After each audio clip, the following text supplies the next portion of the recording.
Bourbon. Belts.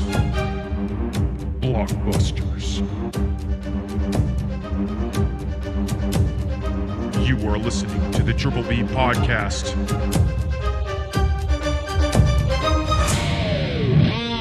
Let's fucking go. Welcome back to another episode of the Triple B Podcast, Bourbon, Belts, and Blockbusters. I'm Tim. I'm Ryan. And we're here for the bonus episode of Saturday Night Main Event. We got 5 matches to predict. It turned out to be a really awesome card, and we're just about to watch it right now. Let's go through the card and make our predictions now. Heck yeah. This is not in any specific order, just the order that I have them written down. We have the Cody Rhodes versus Kevin Owens for the WWE Championship. Universal Championship, my bad. Tim, what do you think? What do we got? I'm going out on a limb and saying KO is winning this one. Ooh. And I don't know why. I didn't expect that. I got to throw one swerve in there, and I say it's going to be KO. All right, I like it. I am going Cody. I'm going Cody. Cody retains. All right. I think it would be an utter shock if KO wins this match. I would be here for it, but I agree fully. I don't know why I'm saying KO, but in my heart, it says gotta go with my gut. I'm joking. All right. Next up, we have the World Heavyweight Championship triple threat match between Finn Balor, Damian Priest, and Gunther. I'm going Gunther. I'm going Gunther. He's going to retain as well. Yeah, I think there's going to be way too much going on between Finn and Damian for Gunther to not escape this match with exactly. The I think, I agree with you. I think it's going to be Damian and Finn causing the detriment to win the title, and Gunther capitalizes on that. Absolutely. Next up, we have the Women's World Heavyweight Championship match between Liv Morgan and Io Sky. It's got to be Liv. Yeah, Liv Morgan retains. Yeah. Well. Yeah, same. I would love to see Io get another title run. Yeah. I don't know if it comes at the expense of Liv dropping it. No, I agree with that. We also have the Women's Intercontinental Tournament. Women's US Championship Tournament Finals between Michin and surprise Chelsea Green. I think that's what we wanted. You said Chelsea, I said Michin. I kind of was, I was hoping it was going to be Tiffany Stratton over Michin, though, honestly. The match looked like it was. It's Tiffy time, right? It's supposed to be, but... apparently not yet. Yeah, so Michin, Chelsea? I'm going Chelsea. I'm going Chelsea also. I wanted Michin at the beginning, but I also really like Chelsea Green, and I think it's her turn. You want to know what's funny about my predictions, because I have them written down right here? Look who I wrote to win that.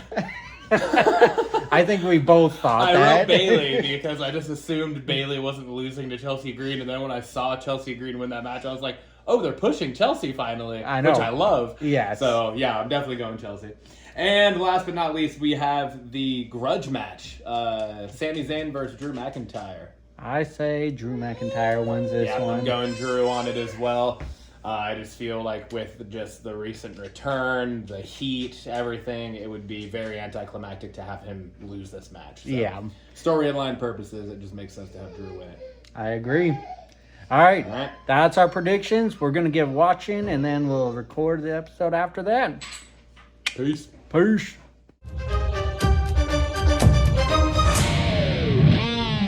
We are back from watching Saturday's night main event. Yes. It was a quick show. It was 2 hours. Quick 2 hours, right on the dot, and you kind of felt it. Yeah. You definitely kind of felt it. There was no There's time. No filler. There was no filler.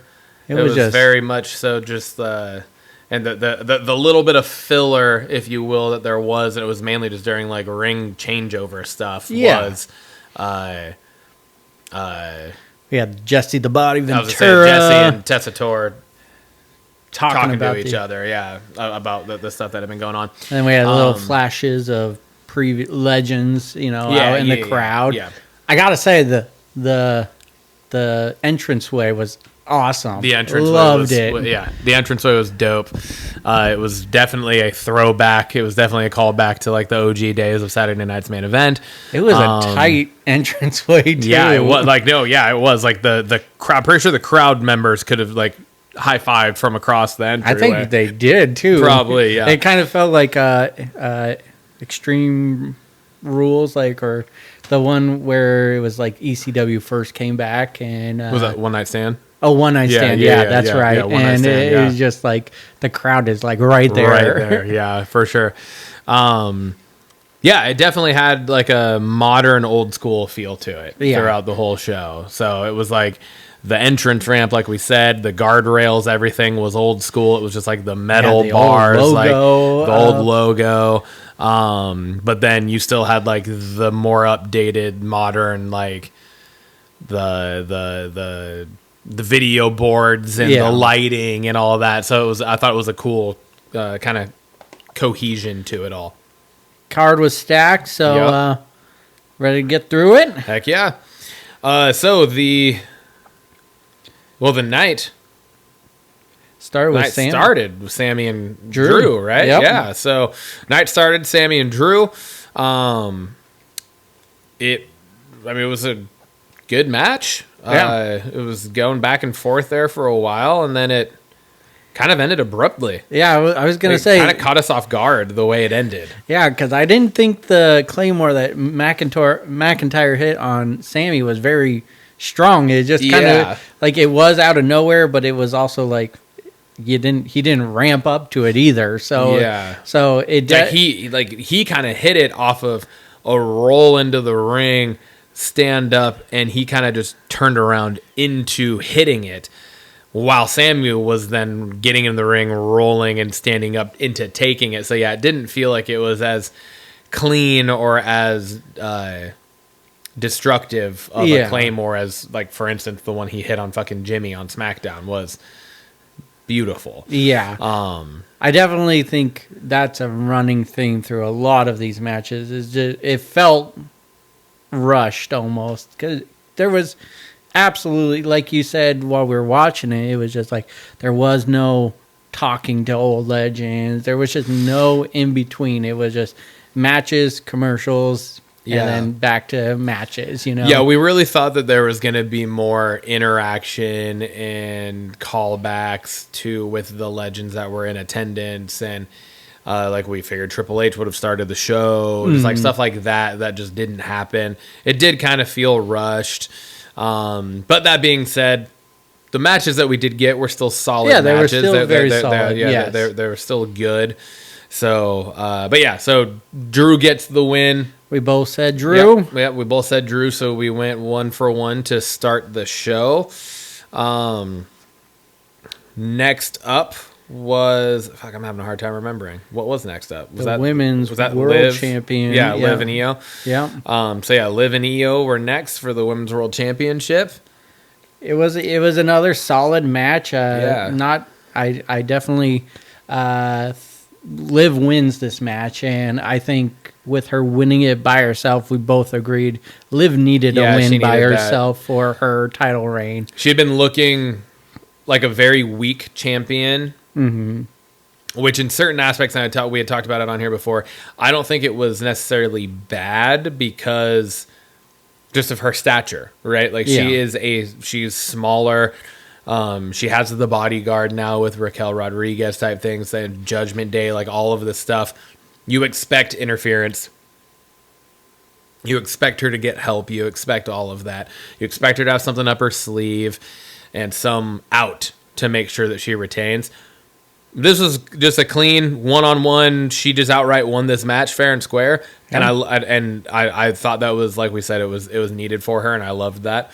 And we both said that we thought Liv was going to retain, and she did. So we started the show 2 for 2. 2 for 2, and surprisingly enough, just no shenanigans going on so far. And I thought for sure in that match it would have happened, but it didn't. We thought there might have been some in the Drew Sammy matchup, like a potential maybe Jay comes out for a distraction type of thing or something. We got nothing. Yeah. Definitely in that match we thought there would be. And we got nothing. So, 2 for 2 on predictions, 2 for 2 on no interference. Yeah. To start the night. That brings us to our triple threat match for the World Heavyweight Championship. It was Gunther versus Finn Balor and Damian Priest. Gunther comes out on top, but I think for me this was like the match of the night. I think so too. Yeah, I think this was the strongest match. There was all of the story that you've been getting and all of the drama you've been getting was like fully fledged out in this match. Like you saw the moments of frustration, you saw the moments of ego, you saw the moments of jealousy and betrayal and just all of it just coming together, and you got all of that sense. I felt like it was the most emotional match that we had. It was the one that felt like it had the highest stakes during the match because of how the match was going and what the participants were doing inside of that ring. Yeah. So we both predicted Gunther would retain. Gunther came out on top, so we start the night 3 for 3. Hell yeah. That fucking powerbomb on the stairs, though. Ooh, could have been bad before, but... looked like it was going rough because Priest's legs hit the stairs on his way up, which completely halted his momentum. Yeah. So Gunther stops halfway up, has to kind of bring him back down and then re-bring him up and then put him on it. But even still, man, it was a good spot. That can't feel fucking good to take a powerbomb onto those. No. All right, so we're 3 for 3. That brings us to our United States Women's Championship, the finals of that tournament. It was Chelsea Green versus Meechin, and Chelsea Green wins. Chelsea Green, we both said it. Yeah. We both predicted Chelsea Green coming out on top.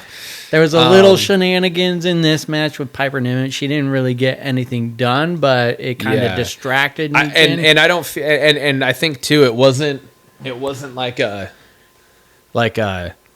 just random. She came out and distracted. Yeah. Like she was already at ringside, and then Meechin realistically is the one that actually kind of initiated because Chelsea Green tries to hit a dive. Meechin moves. Chelsea Green hits Piper Niven. And then as she's apologizing, and Piper's like, "I'm good. We're good. Don't worry." And they're standing up, and then Meechin does a senton onto, flipping senton onto them.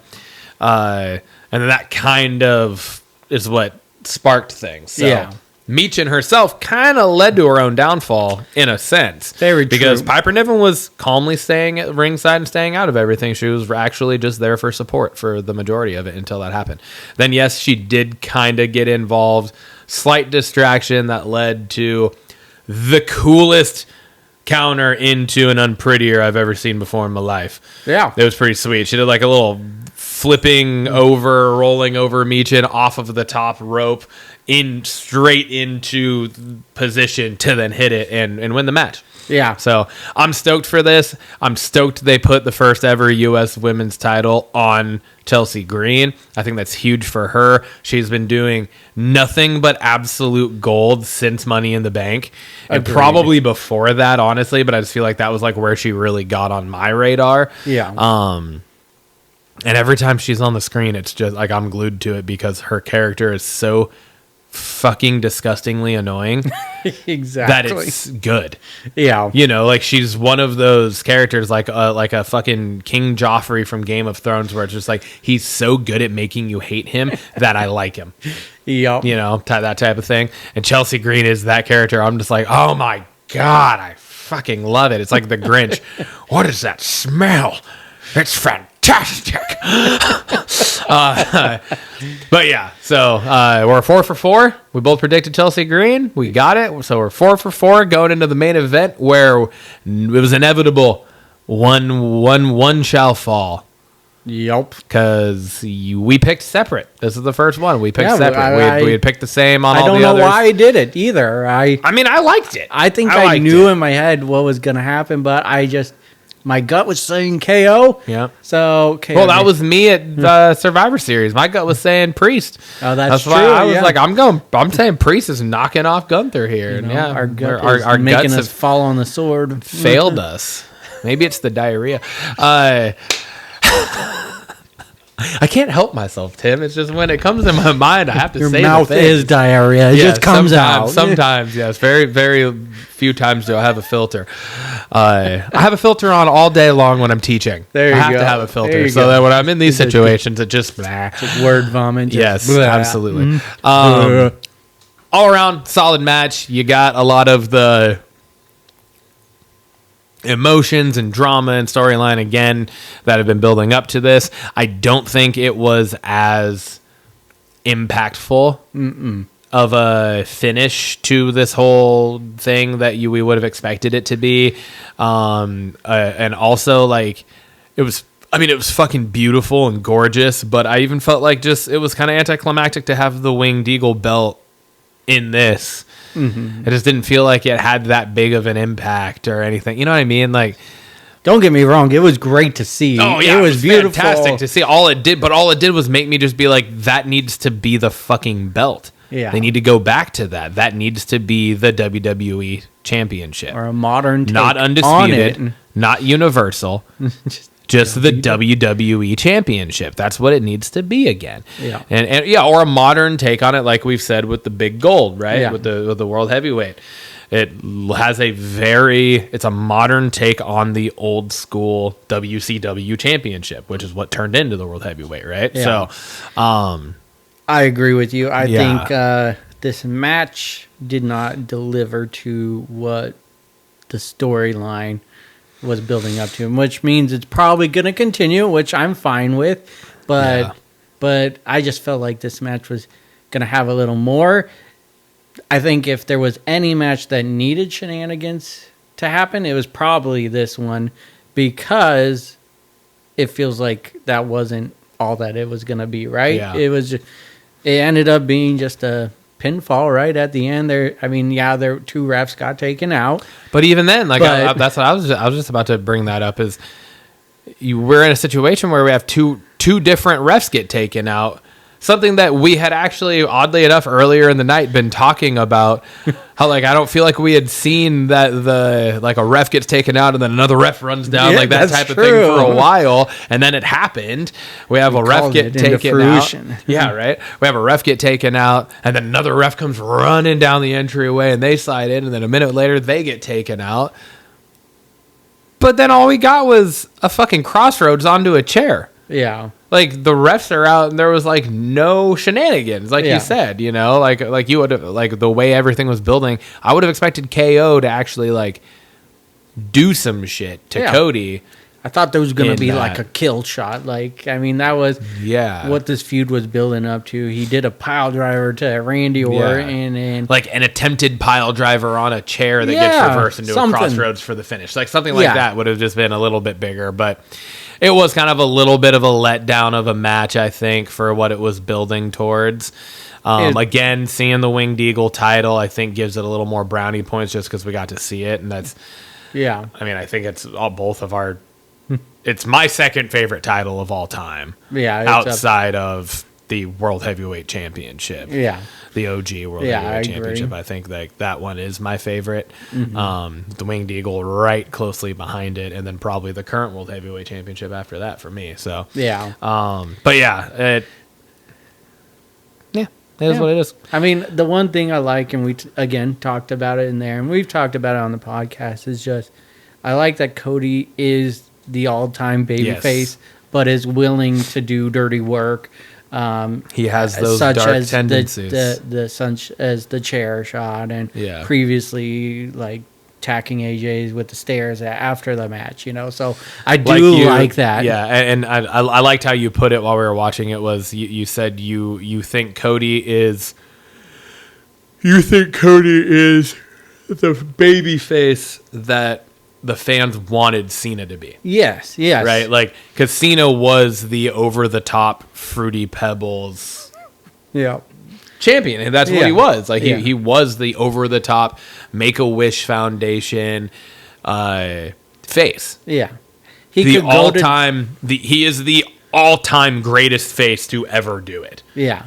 He could go to the dark place, but the match had to be that stipulation. He would never do it like Cody just did it. Yeah, exactly. Where like Cody's getting ready to hit the crossroads, and he looks down, knows there's no ref active, sees the chair, and hits it purposely onto the chair for emphasis. Yeah. Right? We see him when he makes AJ Styles say, I quit. Yeah. And then he still fucking hits him with the chair or the stairs, right? Like, it's those types of things that, like you said, we're getting those glimpses. So, yeah. Exactly. And I think that in and of itself is keeping Cody's reign and his babyface run fresh. Yes, 100%. Which I think is important. Yeah. Because I feel like Cody could go stale if it weren't for those types of things. Mm-hmm. So, because then it's almost like it's keeping him from falling into almost like a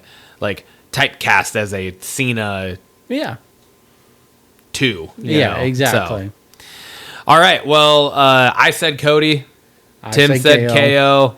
I'm 4 for 5. You are. I went 5 for 5. And we'll have to fact check this, and it's going to be a lot of digging. But I don't think either of us have ever had the perfect score. So I think you get the perfect score for the very first time. Yeah, I think you're right. I think that was the first. Well, I guess 5 for 5 because pretty much all PLEs have five matches now. Yeah. So, yeah. All right. Well, that brings us then to the final segment of it, which is our usual 3-bell system, our 3-bell rating for a PLE. What do you give it? I feel like this is a toughie because there's a handful of things that are bringing it down for me. There's a handful of things that are propping it back up. I think I'm going to go right down the middle. I think I'm going to go 1.5. I think the KO Cody Rhodes matchup was for me, it was a complete letdown. I think what I was expecting it to be, it didn't live up to it in almost any way.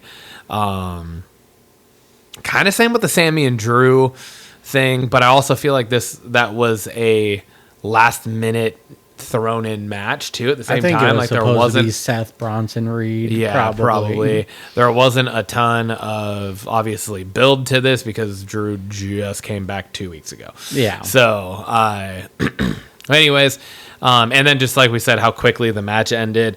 There were a couple spots in both the Chelsea Green Meechin match and the Liv Morgan Io Sky match that were kind of like, that was like, those supposed to be bigger moments, and it just did not fucking hit. Specifically, Liv Morgan hitting Io Sky with Oblivion. Yeah. Which we find ourselves continuously talking about not being a good finishing move because of the people's inability to take it. It was ugly. So that's bringing it down for me. Chelsea Green winning the women's U.S. title, awesome. Propping it up for me for sure. The World Heavyweight Triple Threat was all around, like we said, it was the match of the night. I thought it was really good, and Gunther retaining, I think, was the right move. And then seeing the Winged Eagle belt is propping it back up. So I probably, without those things, would have given it like a 1, if not lower. Yeah. But then those things are propping it back up to I'm going to go 1.75. Oh, there you go. 1.75. I'm going even deeper in the decimals. All right, 1.75. There we go. What do you got? I'm giving it a 1. I'm Okay. giving it a 1. A lot of what you said just rings true. It just, Sammy and Drew, like, it was good match, but ended quickly. Liv and Io, I thought it was great for Liv to win that match, like we said, but again, just Oblivion is so weak looking. Yeah. Maybe they should just do it like just a not as quickly out of nowhere setup for it or something. I know that defeats the purpose of it. Is supposed to come out of nowhere, but maybe more setup to it or something would help the superstars take it. I don't know how that would look, but maybe. I think the triple threat, like I said, took the cake. I think Gunther was the right choice for it. And seeing the Winged Eagle title was awesome to see. But it was just nothing over the top. I wish there was just a little more filler to it, and I know they can't because of how packed the 2 hours was with those matches, and we would be complaining more about how short matches were if there was more filler to it. So I know it's not a typical PLE, right? It's like blending the line. It was on cable TV tonight as well. So, but yeah, no, it was outside of the normal. It's not happening all the time, so that's why we're doing this bonus episode on it. So it fits. So 1 bell, 1.75 bells. It's not terrible. Yeah. It wasn't terrible or anything, just not our favorite. Yep. Yeah, I think that, same. Yeah, that wraps it up. Yo. Yeah. All right. Well, Timmy, another one in the books.